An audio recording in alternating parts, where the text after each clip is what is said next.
afternoon, good evening all, it's Bear here. And I'd like to welcome you to my YouTube channel, aboxwithnolid, a channel I'm creating not just to bring the understandings around the lived realities of trauma, adoption, and trauma, and foster care trauma, and so forth, but I really want to get into what is needed to be understood, that I've learned over so many decades of being around this stuff, so that we can actually start to heal. Yes, this is the next video in the adoption series, and I want to explain something that I've explained in a few videos around the fog. But this is another aspect of it and another way of looking at it. And it's one of the fundamental differences between a secure and insecure attachment.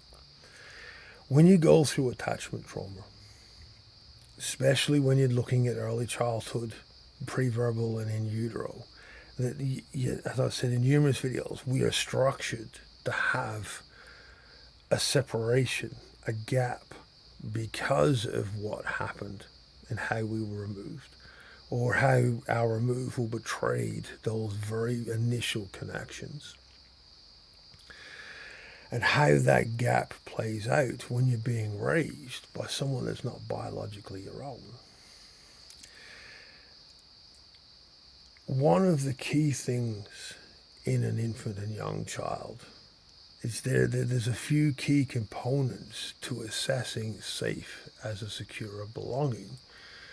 And these markers are passed on genetically through epigenetics. And that is vocal tone. The tones of the voices around you whilst you're in your mother's womb, particularly your mother's voice and your father's, or significant male voices that are around your mother while she's carrying you. Those are embedded within the biological attachment mechanisms of that infant. We are, through being a mammal, structured to recognize facial structures of biological family. It's a little less, prevalent now because of how our societies and all the mixed races. But the mechanism is there that we will recognize the bone structures and the wear and shapes of eyes and colors and skin and hair and so forth of biological family. And that is further reinforced through mannerism.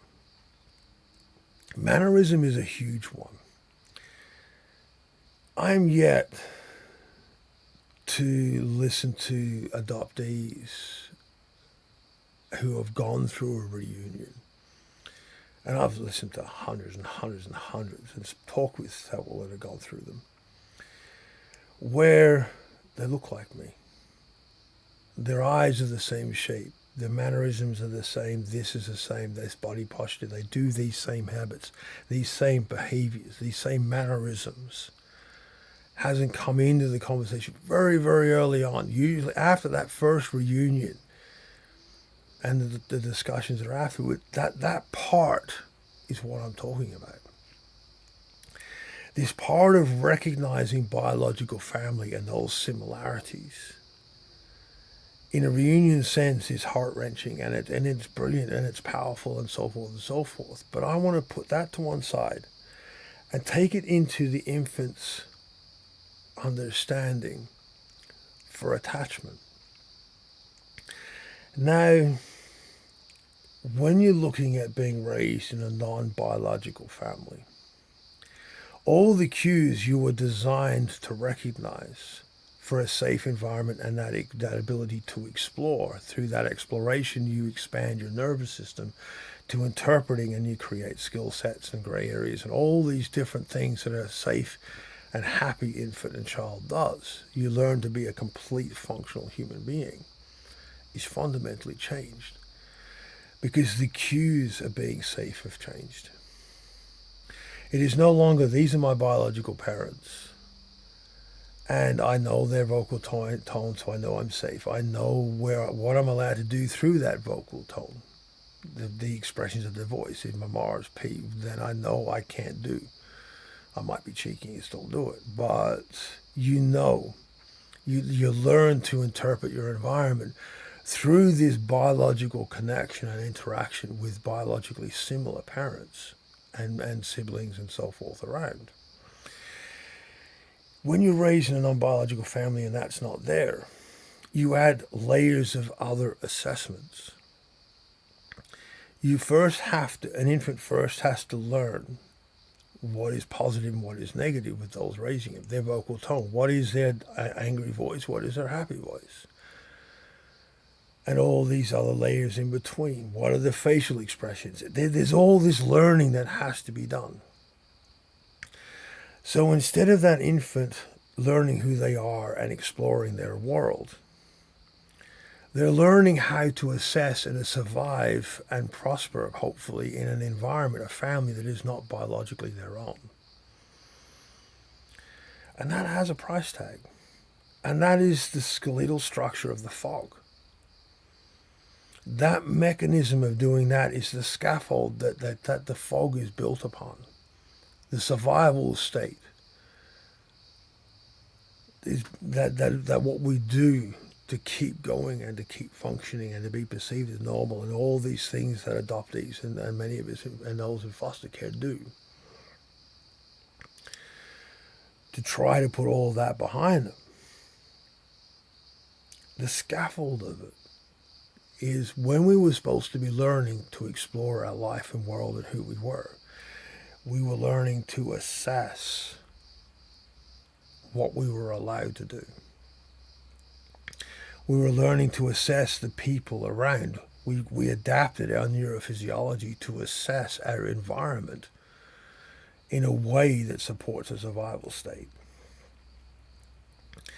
And a survival state that is separate from those raising us. And I'm yet to see an adoptee. I know stacks of adoptees that will go, my adoptive family, they're my mum and dad, da. I'm not trying to challenge any of that. I'm talking about the neurophysiological core of attachment trauma within that. And if you're an adoptee that is perfectly happy with who they are, your life and adoption, I would highly recommend turning these videos off. Because if you're functional and happy and all that, awesome. You don't need, if it ain't broke, don't fix. So go enjoy your life.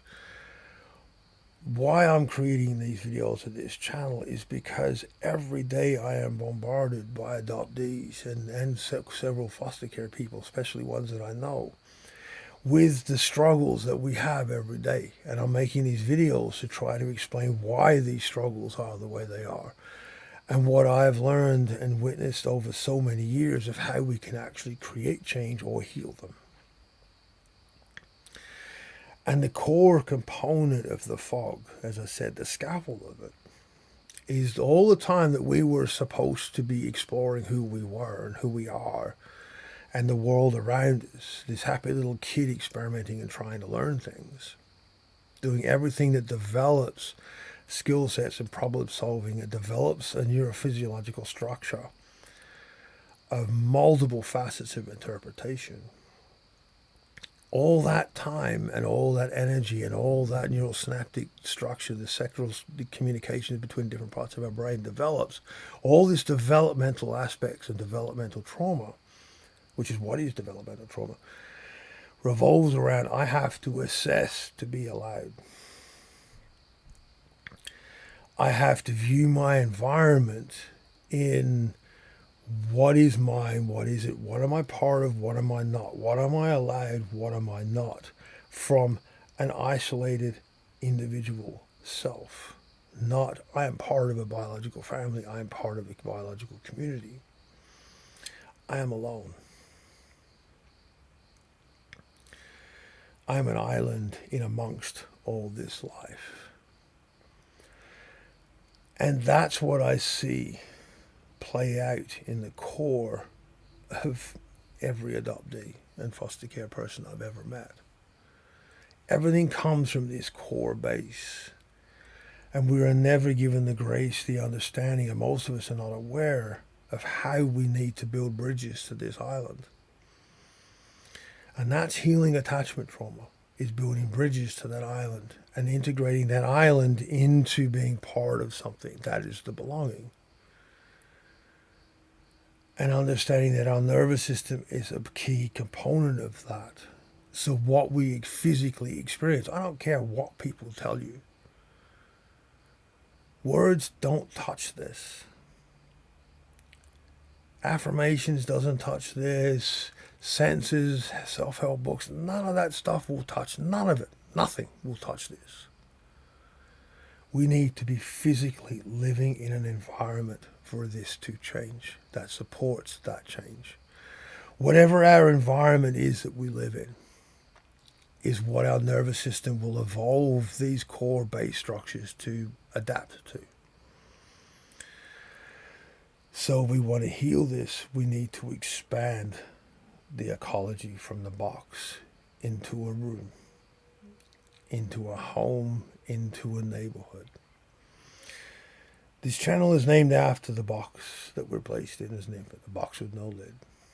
We need to take that box and find home. We need to be lifted out of that box and welcomed into a family and community so that we can experience over a long period of time the changes that we want to feel. What we feel drives our behavior. So if we can change what we feel, our behavior will change, and so will how productivity and so forth and so forth and so forth, and it ripples out from there.